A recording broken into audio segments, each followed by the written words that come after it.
Please welcome Lisa.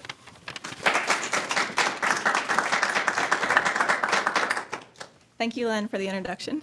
And thanks for letting me speak here. My name is Lisa Ryschek, and I call it Czech Publishing, but it could be CZYK Publishing. So, I have published books, and so these are what the books look like. And this is the Greater Than a Tourist series, 50 travel tips from a local. And I have other series too, so you can see them. The other series that I've been working on is Eat Like a Local and 50 Things to Know. So I find that publishing books in series makes more people see them, and it can create more of a template for different people to use. So that's one of the things that I do. All right, so the question is, how do I find writers and hire people to write the books? And each person, I find a person in each location. So like this one is Eat Like a Local New York. So I put a job on Upwork, and I put out to look for people to write for me. So this is where that's how I hire people. I hire people up front with an upfront payment, and then they don't get royalties, but I do. Another way they can make money is if they join Amazon Associates. They can make a commission from selling their book that way, which is 8%. So that's one way they can make. It's not royalties, but it's affiliate income. And so currently I have hired writers, and I create the covers, but someone helps me format them for each location. And I hire authors and narrators. So the books are available in paperback, which is this. It's available in hardcover and also ebook and audiobook format. And I do this all online, so all the hiring, all the contracts, everything is done online. I don't really do Skypes or Zooms, and we just email to each other. So that's how I kind of run everything.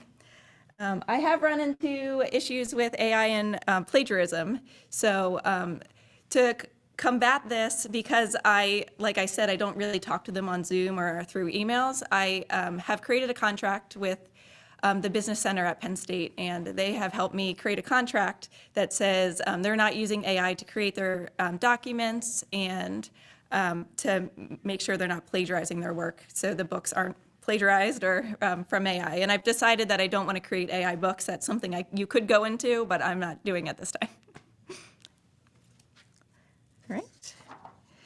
All right, so this is what the covers look like. I make a template, and then I have someone help me change the covers. And I think that's a quick way to make books in a series. I have someone, I'm the one who does the formatting of the books. So I think this takes more time. I have someone do some of the little formatting, but I'm the actual one because this is a big cost to the business of formatting the books. And finally, they're available on Amazon. This is print on demand. So I put the cover and the document in there, and then Amazon will print it when someone makes the order. So I really don't have to, they just send me the amount of the royalty, and I don't do any part of that.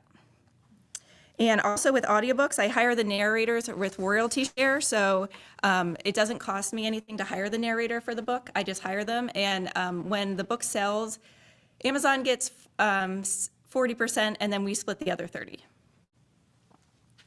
And how do I promote my books? I have Amazon ads is the biggest thing I use to promote the books. So I have created different ads for Amazon to promote these books. And this is where I've seen the most revenue growth. It takes a lot of time to put in all the keywords and all the things for each of the books because there's so many.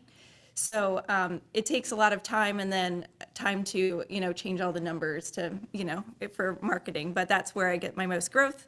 I've tried social media, Facebook, Instagram, Pinterest, YouTube. I have all those things, but I don't see much actual income from these areas. So I try things a little bit at a time, and I haven't seen much growth there. So, but I think it's nice to get the image out there. And then I have an email list of about 1,000 people, but again, I'm not seeing many sales from the list. Okay, so my current challenges are the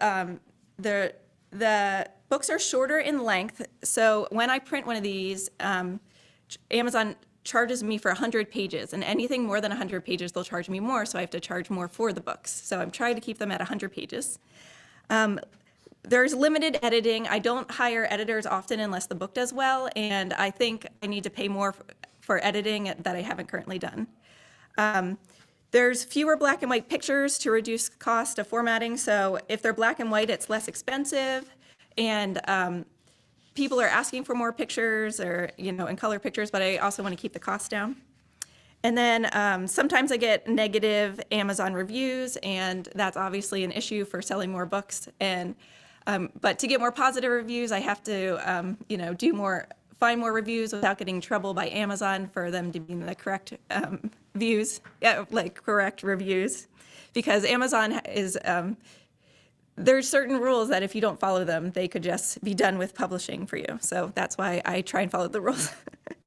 And then the cost of promotion is obviously a challenge because I want to make sure I can make the money back, which obviously it's all marketing.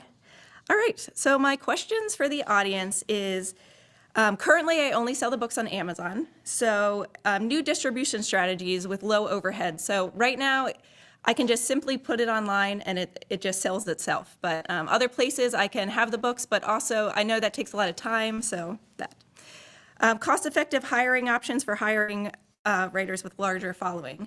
Currently, I just hire people that want to write the book, and I don't pay them that much, but it would be nice if I found people that knew could sell hundreds or more books at a time. So how could I find those people? Because currently, not that many people of their following buy their books. And how to sell more books and potential for branding. So someone mentioned to me, and I agree, that Greater Than a Tourist 50 or travel tips from locals would be a good brand. So how could I take this book series of 800 books and make it into a brand? All right. Well, thank you. Thank you. So first questions, first bit of advice. All right, so my first question is, in regards to your question 3, I think it was, about how to sell more books.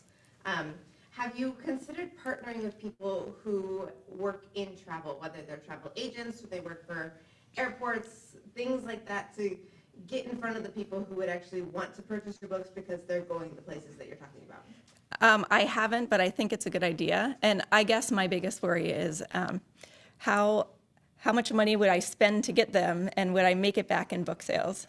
But yes, I think that's a good idea. Thank you. I have a travel agent. I'll connect you. Okay.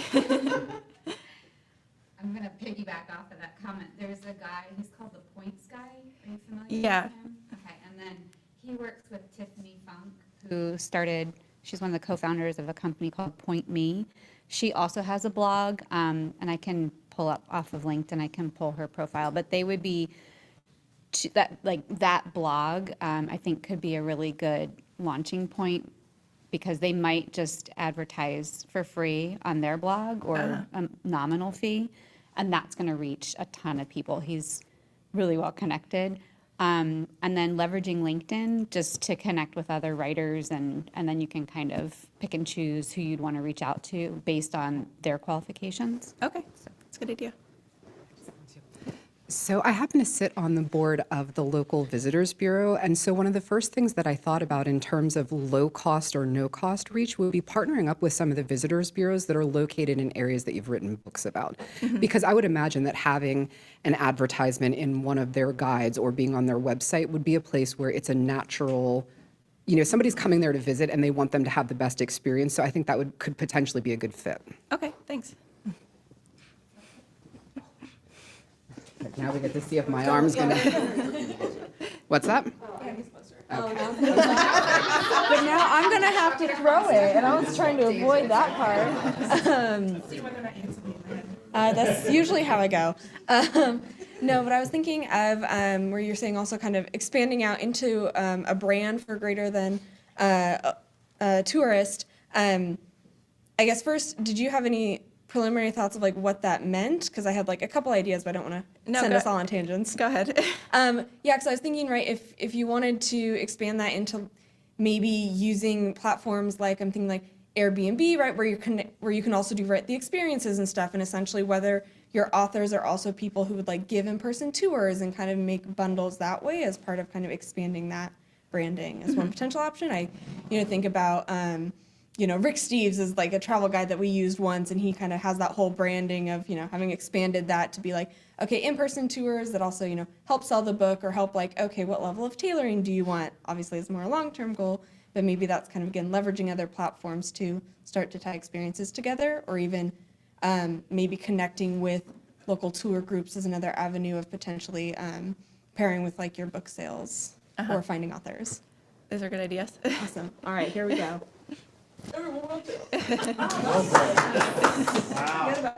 So this kind of touches on a few of the questions that you had. As far as building out a brand, have you ever considered merchandise? And then with that, if you have something like t-shirt or even something small, if you could put something in the inside cover of your book, asking for people who would read your book to follow you on social and post a story about how this book helped them at a restaurant or something. And then you could send them a free trinket of your merchandise. So then it helps grow you organically and also get your brand out there because you have Yeah, that's a swag. really good idea.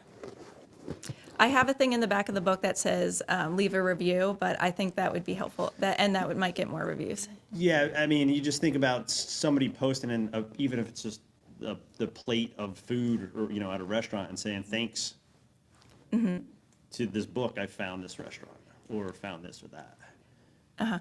So, and then always ask for the tag too. Yeah. Yeah, I was going to say something very much along the similar lines, like if including something, like value added maybe product or something extra like a bookmark or something with a QR code that would take them directly to the link to leave a review. And they could also have your social media on it. And that way it's another it's kind of like an extra gift that you're giving with the book, and it makes people feel like they're getting something extra. And then it's also like kind of advertising for you, but a call to action for them to leave a review. And if providing the link is the least, take the most amount of effort out of their hands, so all they have to do is snap a picture of it or something. Yeah.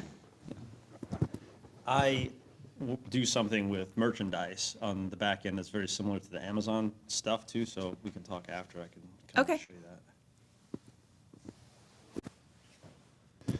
So have you explored any other publishers besides Amazon on-demand publishing houses? No, well, one of the things is Amazon offers extra things if you just stay with them. So they'll offer you the number of pages read, they'll add more and things like that. But so I would have to take some of that away to go to a different place. But I haven't looked at other places. There's one publisher in Williamsport that he's getting back to me on how much a book would cost if I would just print it and have it myself, but he hasn't got back to me yet. There are, I did some research years ago for a company I was working with, and there are on-demand publishers out there that may not offer everything, especially the audience part that Amazon offers, but I think that might be something you would want to explore. The other thing is, have you thought about putting programs together to help your authors sell their books? They obviously, especially if they have a large audience or an email list, maybe it would be, you would benefit from looking into providing services for them. You could set it up once and then use it over all your authors. That's a good idea, like a training or something. That would be good. Sorry, I forgot something. Maybe this was already addressed and I missed it while I was taking notes, but I know you said you had social media. What's your social media presence like? What volume of followers? It's only about 1,000 on most of the sites. Okay. So. I think maybe considering cost-effective strategy like boosting Instagram posts and using Instagram and Facebook. I think it's the minimum is $10 to start advertising your product on Facebook and Instagram and stuff like that that might get like caught by the algorithm or distributed by, you know, whatever algorithm has you because you're in the travel world. And then, yeah, connecting with travel influencers and stuff might get caught up in that. So I Yeah. think that's like a cost-effective way of advertising on social media. I haven't used paid advertising, but I can try. See if I can do this now. Okay, that was a little terrifying. So the other thing that occurred to me as people were talking about social media, and I don't know how much of a lift it would be, but do you do any blogging currently? Because in terms of SEO, that is super powerful. And with having so many books, having a blog dedicated to all these travels where you're giving an overview and a really compelling tip or two about that place, and then inviting people if they're traveling there to learn more. Like, I really think that would be a place that it's very little cost. So that might be an idea also. I have a website with a blog, but I just really have to fill it in. Like, I have a lot of I have a lot of information, but just putting it in a different location is what I need to do. Yeah. And maybe as people are writing, that could be one part of your deliverable, that the book have an accompanying blog post. Mm-hmm. That way you'd be kind of getting 2 for 1, and all it would be publishing, not reinventing the wheel. Yeah, that's a good idea. I was just going to add that's where you could also include the color photos that you can't afford to put in the book right now. Oh, yeah. So you can attach that to the each book. That's a good idea. I was thinking All right, an assist. And I could say in the book, go to the website to look at the color, and that would, yeah. So that all goes back to all these last couple things that have been talked about. It goes back to really leveraging your website to help boost sales, because your website should be your marketing hub.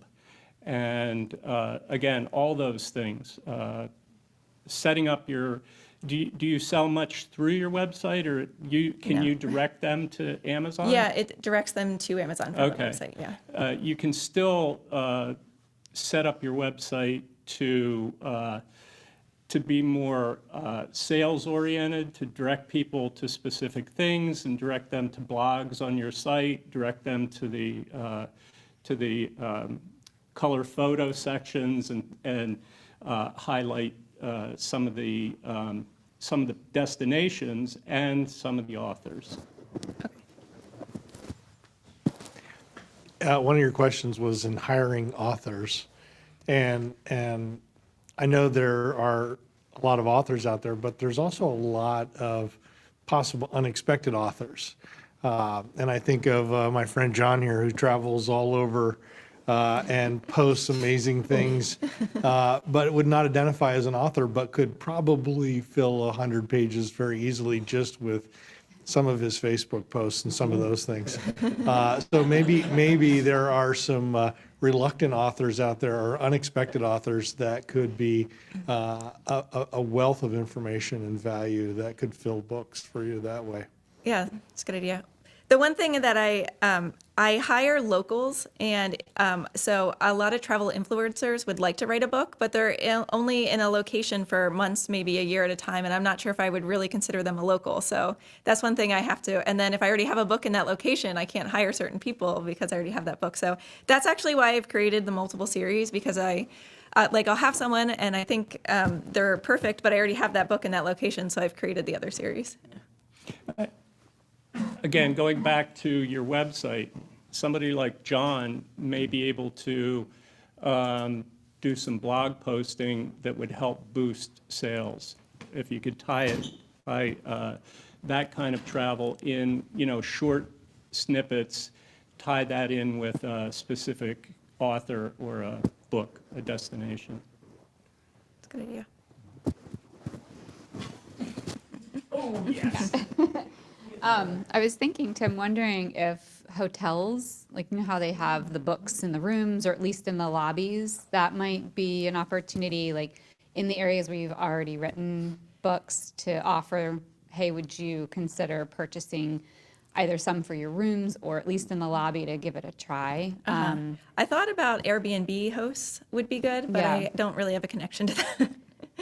There might be a way, because you mentioned Airbnb too, there might be a way through the corporate side to connect with somebody and then find out how you can connect with, I don't know, they might be, I don't know, like I'm thinking internal communications for people that are hosts. And then there's a company called Wander too, that is very small, but they own the homes. So that could be an opportunity where they would purchase the books and then place them in the homes. It's a good idea.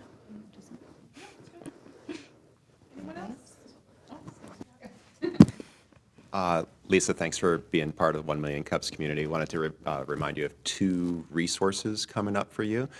This video, so we're hitting you with all sorts of ideas and questions, and I know you're going to think back, what was that great idea? So check the 1 Million Cups YouTube channel soon for this exact video, and that's where all of the notes and all of these ideas are going to be accessible to you, in case you don't have an exact memory for everything you've been I didn't hit wait with it today. down, but you can get One more other thing questions. towards online presence, invite you to come back here to Startup Danville in a little under 2 weeks.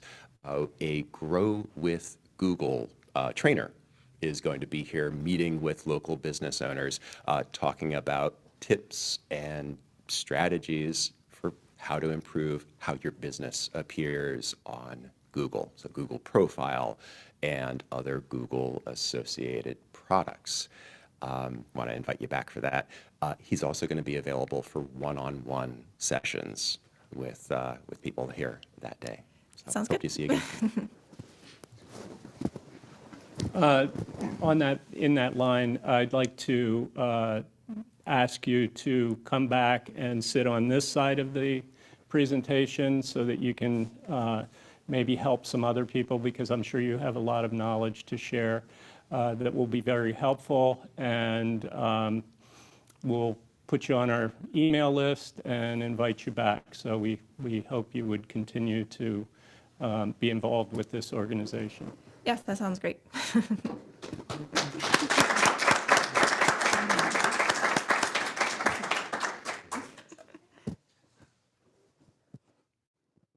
Please join me in welcoming Annie as she tells us more about what she's doing now. Thank you for that wonderful introduction. That was so lovely. So my name is Annie Ross, and as mentioned, I'm an assistant professor at Bucknell in computer science, and I'm now also trying to complement that with some consulting around digital accessibility, opening a consulting company called Ross A11Y Consulting, and the A11Y is I always say it wrong, numeronym. It's like an acronym, but with numbers, where there's 11 letters between A and Y in accessibility, and it also looks like ally, which is a nice combination. And I have up there my website that's down right now, which is awkward as a web consulting company. But my email, which should still be working, if we can all dream of these things. Oh, look, there's my slide.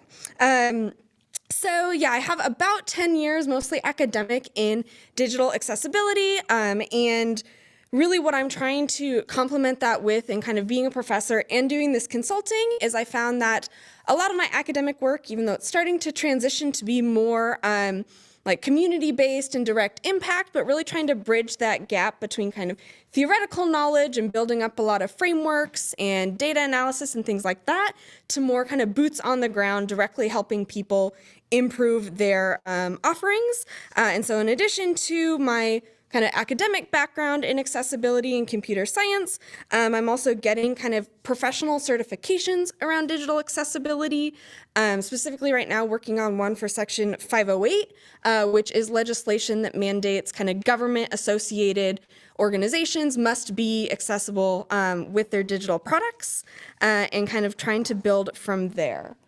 And so just to give us some background with what I'm even meaning when I say accessibility, really looking down into making our digital products more inclusive, specifically for people with disabilities, that has kind of this range of, and while I'm thinking about it, can you put the captions up, Mark? Thank you so much. We'll wait just a moment for those to get up. There we go, perfect. It has kind of these three angles of human. You know, we want our products to be more accessible, to be more usable for everyone for equity reasons. As I mentioned, there's legal angles to it, especially if you're government associated, but even private businesses have different legislation that might cover their digital products, and the business case of, again, when we think about accessibility, first of all, 18% of the world has a disability, and right things when we're talking about color contrast and captioning and things like that, that can also just help people more broadly that might not necessarily identify as having a disability. And so more about my business, buttons. Nope, wrong button. That was, I just was shooting a laser at Mark, sorry. Good. So kind of the goal of my business is to really find organizations and smaller businesses to help build their knowledge about accessibility, understand where they are now, and be able to build that internal maturity around it. And so this includes kind of doing some preliminary testing and auditing of their projects, but also really on the training side of doing workshops, doing kind of long-term consulting one-on-one, helping them get stakeholder buy-ins, kind of higher level conversations, as well as some actual technical guidance for their technical or marketing or communication teams, and kind of building the materials and resources with the idea that rather than some organizations that do this as being kind of their go-to partner to handle their accessibility, I want to help them kind of be more self-sufficient in the long term. And so my kind of consulting is very much in its early stages. I haven't actually done any yet. I got the paperwork in, so excited about that. I, again, had my website up, but now it's down. And I have written a few proposals for work that I've been working on, but at this point, those clients haven't moved forward. And then I did get listed with the Ben Franklin Northeast organization as a consultant, but again, haven't gotten any leads from there. And so really my main questions is like, how does one business? But specifically right now, I think the main things is really getting some more ideas and being more proactive about searching for clients and kind of finding those connections. Specifically, I think I'm looking for kind of small to mid-size organizations, right? Someone who has hundreds or thousands of digital products is outside of the scope of one person to really consult with, and they're better with the large organizations. Ones that are already kind of interested in it, as I know some other accessibility consultants that have horror stories of just kind of bashing their head against walls, trying to get that buy-in. So, you know, happy to help them get that buy-in, but looking for people who have some kind of already level of interest and investment, and again, are looking to grow their internal capacity. And I think some of my hesitancy around being super proactive right now is really thinking about how to scope and focus my offerings, kind of have a clear pitch to give folks, as well as being conscientious about kind of the size of workload I take on, both in terms of, you know, my own capacity and skill set, as well as balancing it against, you know, also having a job at Bucknell. So that's kind of where I'm at, and I welcome any thoughts either on these points or, again, just business tips in general. Thank you.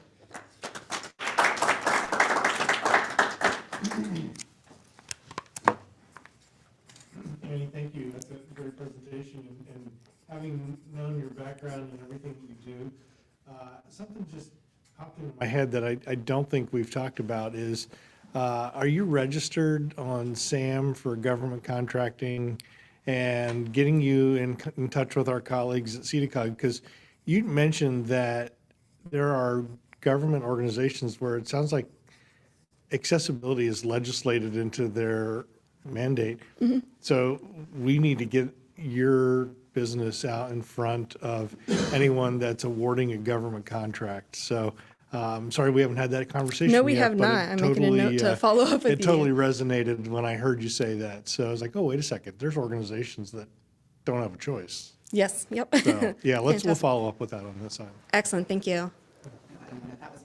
Oh, sorry to steal your thunder. Yeah, I guess in terms of like the footprint your business wants to have or the scope you want to make, are you like like, do you want small local businesses to be some of your clients, or like what's the size there? I know you said no big ones, but.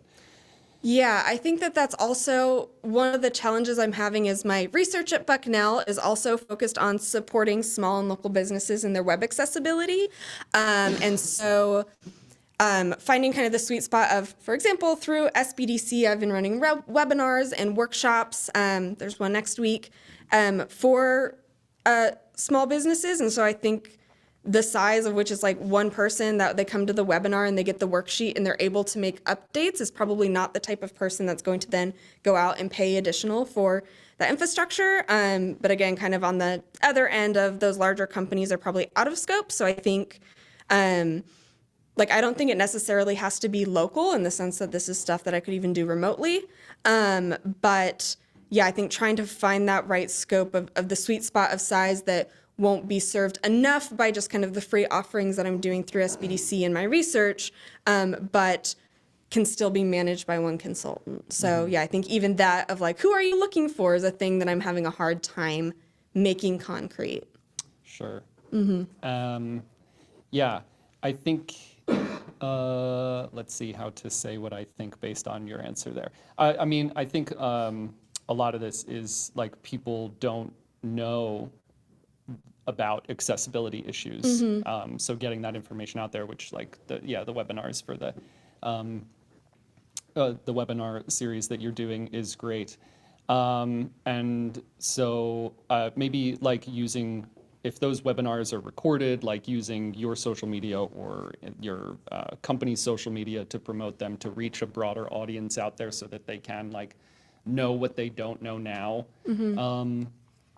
As far as like accessibility and why they would need someone like you, it's hard to pin down. I mean, I'm coming from this, like in Lewisburg where we live, there's certainly like small businesses that I love with websites that are not very accessible. So like, I don't know if that would be a conflict of interest from coming at it from Bucknell, but like offering services to them.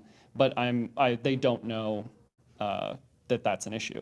So getting that information to them somehow, whether it's like through cold emailing or outreach, or I don't know if you have the ability to start small like that, again, with like your ties to Bucknell and the local community, but. Yeah, I think that those are, that's all really, really great points and really, thinking of like, okay, just finding a starting place.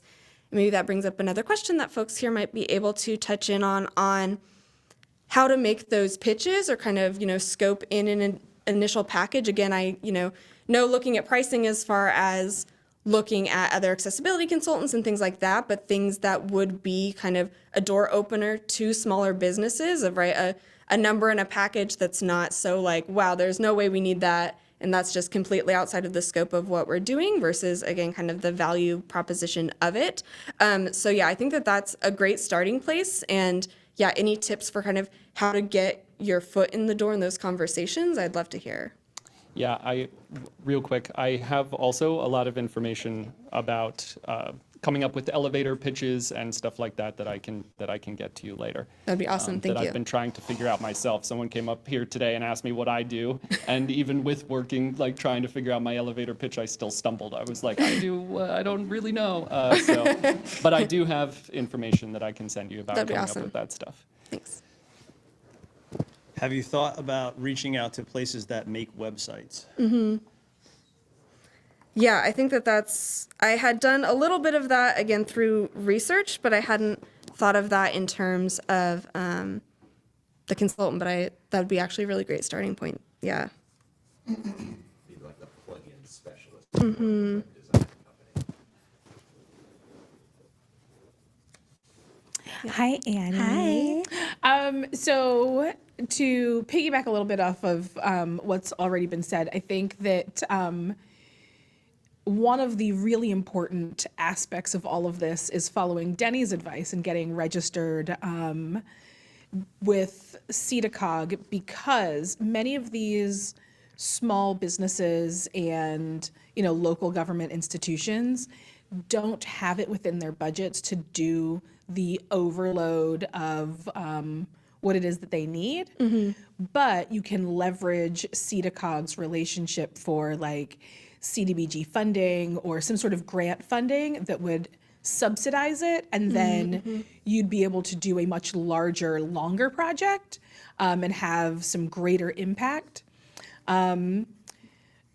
The Pennsylvania, is it PA code, is I think the name of like the governor's new digital office that's hyper focused on streamlining and digitizing like all sorts of things. Bree Pardo is her name, lives here locally, and is the executive director for that. Lots of local ties, and that like connecting with them might be a way to then figure out how some funding could be available on the statewide level to help this initiative, particularly focused at like small rural communities that don't have the resources for that. And then the other thing is, Denny, have you connected her with Rebecca? You are just slacking. I mean, we love you, but babe, get it together. I'm getting a list of things Denny owes me.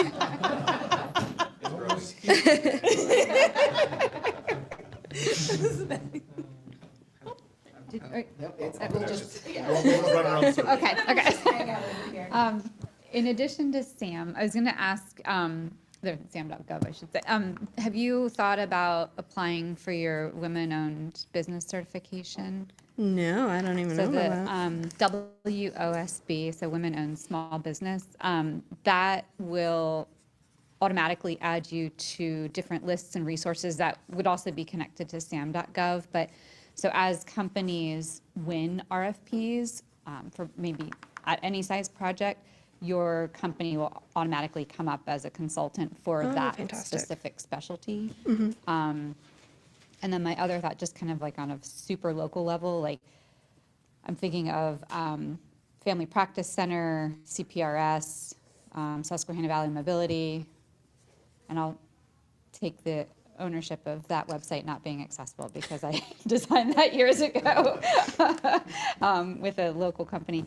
But they're just, I think, local level companies that probably could use help, probably don't have accessible websites, and just, I think, reaching out and saying, hey, this is what I can do for you might be just another avenue. Fantastic, thank you. All right, the website, I was over here celebrating because I'm like, yes, that was part of my thought. But off of that, have you put thought into what is the trigger point of a company transitioning their website into accessibility? Yeah, so it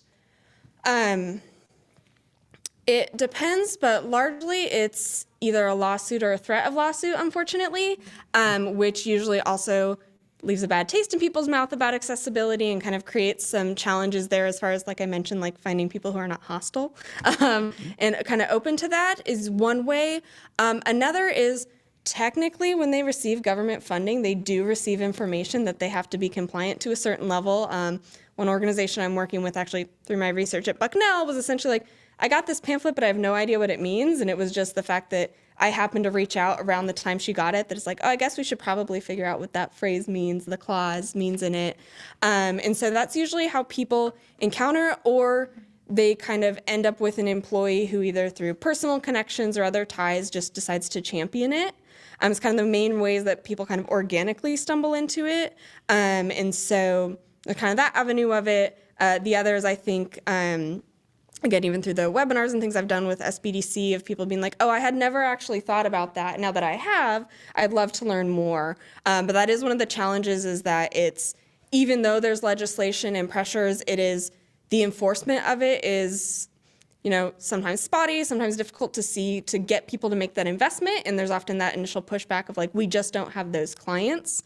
And so I think, again, part of both my offerings and figuring out how to pitch myself is a lot of overcoming that and getting people to understand that like this is an impactful thing that matters to them, again, for all of those reasons. But yeah, I think the value is there, but a lot of businesses never think about it. And even when they encounter it, sometimes still have trouble being like, that small, like that feelingly small demographic is not worth my time and money, when I have like, especially I think very small businesses, when it's like, I'm barely keeping my head above water anyways.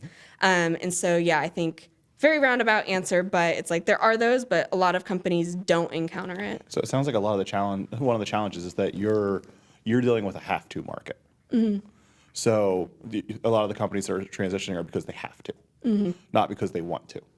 Okay, so trying to frame it in a way that finds the want to.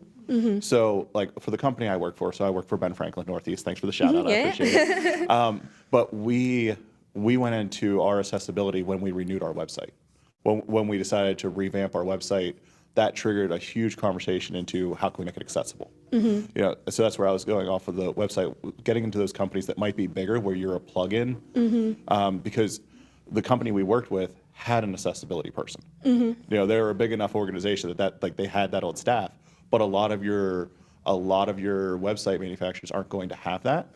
So that gives you an opportunity, rather than you selling yourself, you have other people selling you, and you're coming into a positive.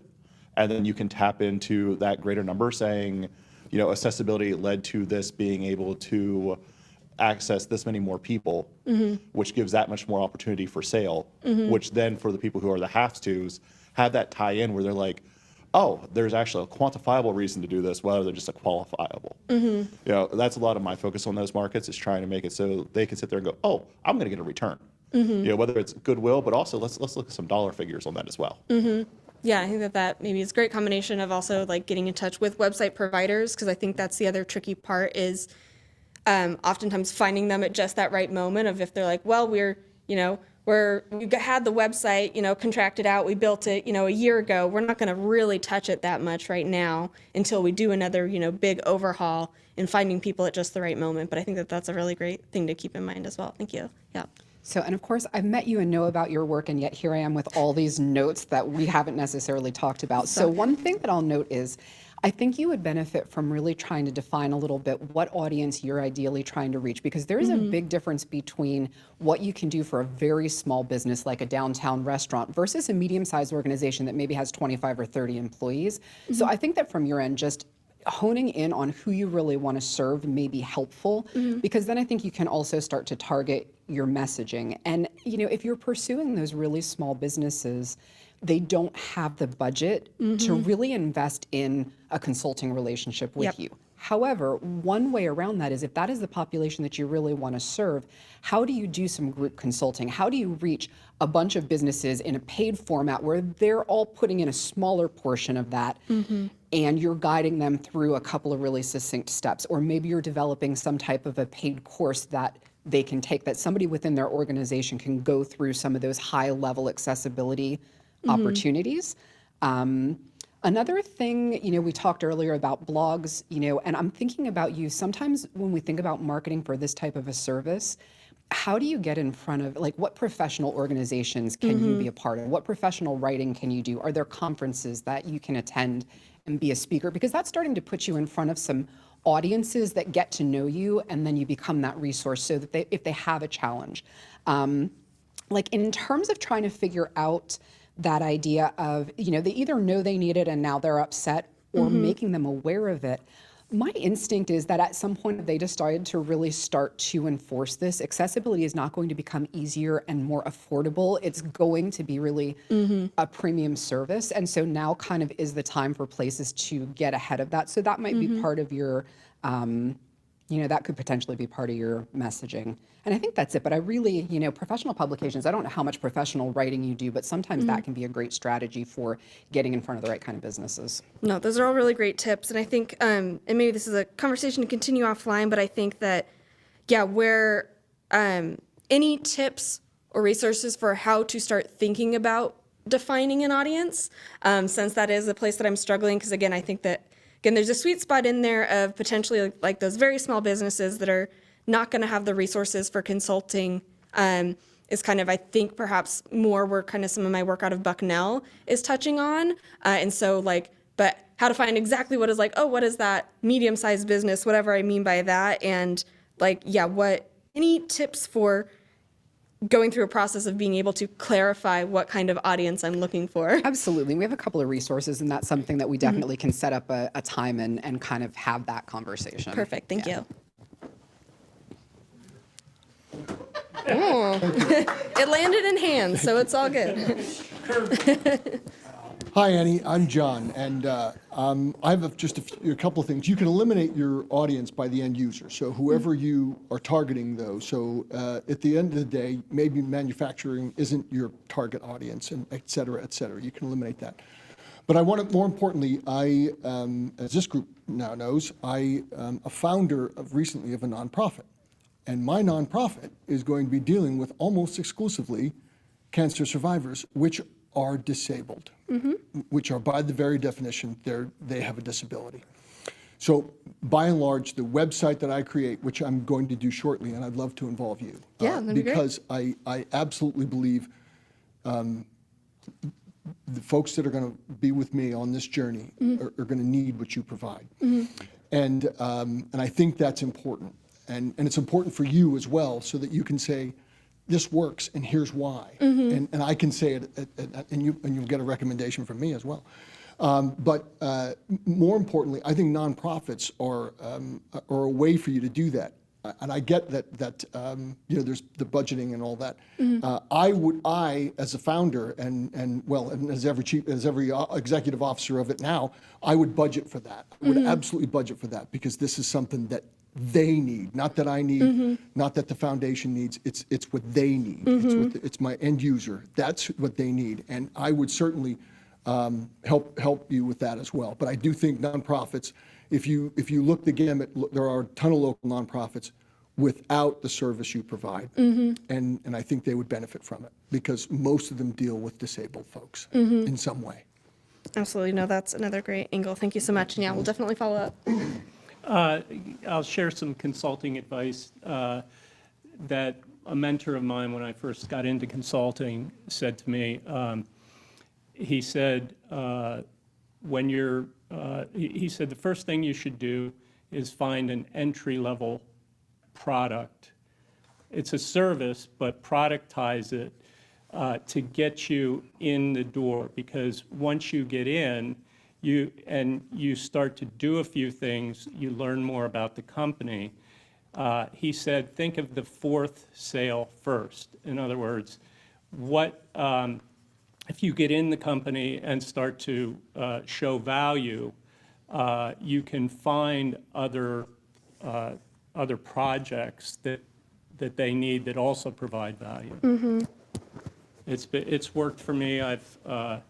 In my different areas that I provide value for my clients, I always try to have a standard entry-level product that I can sell to get in. No, that's great. Thank you. As far as your target audience, you just need to find your niche of what you want to do first. But that's just a marketing gimmick almost of, once you tailor your message to that niche, you can also find another niche and change it around to focus on that one too. So, I mean, don't preclude yourself from small business because you only want to go after medium. Just figure out which one you want to focus on first, and then figure out how to tailor it to the other audience. Yeah, it's really good as well. A reminder of like, it's a big game. So like just finding that little piece to start off with. I think sometimes I fluctuate between the like, how do I do the whole thing and doing nothing. Yep. I used to be an instructional designer at a university, and this was an issue that we had of learning how to make things accessible for online classes. So that's something you could look into, as well as actually training web developers instead of the businesses separately. Both great points. Thank you.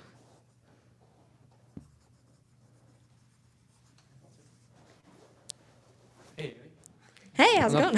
I'm not going to put myself on camera. So why don't you talk a little bit about other areas of accessibility, because we've had the opportunity to work together and, you know, just making products better products, right? The other side, I think, of your work is interesting is the non-web side, right? So things that maybe are thought of more traditional books and documents, and maybe just to kind of spark our thoughts about how we could advise in terms of potential avenues to pursue. Dive into that a little bit with us and tell us about how this affects other kinds of products. Absolutely. So I think that, thank you for that kind of prompt. It's definitely a lot of kind of cross-pollination and a lot of accessibility considerations from things of how to, give accessible presentations in person or, through hybrid. There is stuff that, again, translates over, and especially as we get more into hybrid things of if you're making a physical book and a digital book and things like that, considerations both unique to each platform as well as when you are creating them, something that will kind of sustain its accessibility across platforms. So again, when you're choosing colors, that is the, similar guidelines for if it's going to print as well as how it will look on screens, things like that. And then I also have some experience with live event accessibility. And so thinking about, this is an area that I have probably the least expertise in, is also part of that question of how to really scope myself, but have worked with some of my professional organizations around, everything of when you are choosing a venue, doing a venue audit, to when you are publicizing, what do you publicize about a venue that actually allows people to make decisions around that, to, once you're there, what services do you offer? So I've done training for event volunteers of how to support people in getting access to the accessibility considerations, whether that's connecting them with sign language interpreters or reserved seating for someone so they can see captions better, or making sure when you lay out a room, you leave open spots for wheelchairs in the right places, to even just etiquette training of things around that. And so, yeah, there's definitely, I think, an opportunity there. So again, thank you for that prompt, and would love to hear any thoughts about getting connected more broadly with accessibility in physical spaces and print medium and kind of other avenues.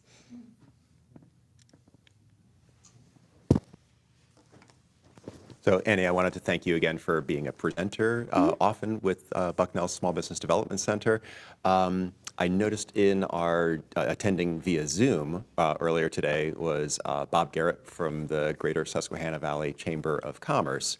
And I know that colleagues of yours from the faculty have been presenters at local business convenings, a forum, a networking event.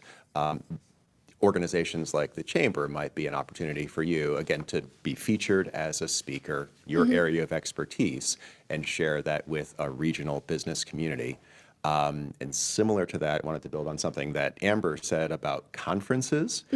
Think of conferences in addition to, say, the research and academic conferences that no doubt you already are active in, but a conference for a particular type of industry, a particular, so designer or web or other industry focused. So once you do the work that many people have been suggesting of who is your audience, type of business, type of industry, type of professional, what trade group, what industry conference are those people at? And is there a way to position yourself as exhibitor or speaker or expert in that, amongst that organization?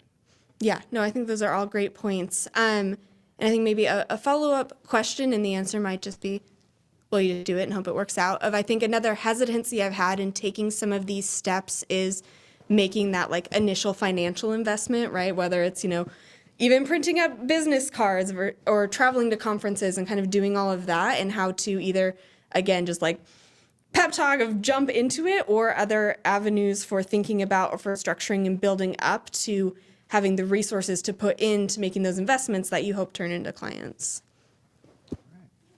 Great, thank you so much.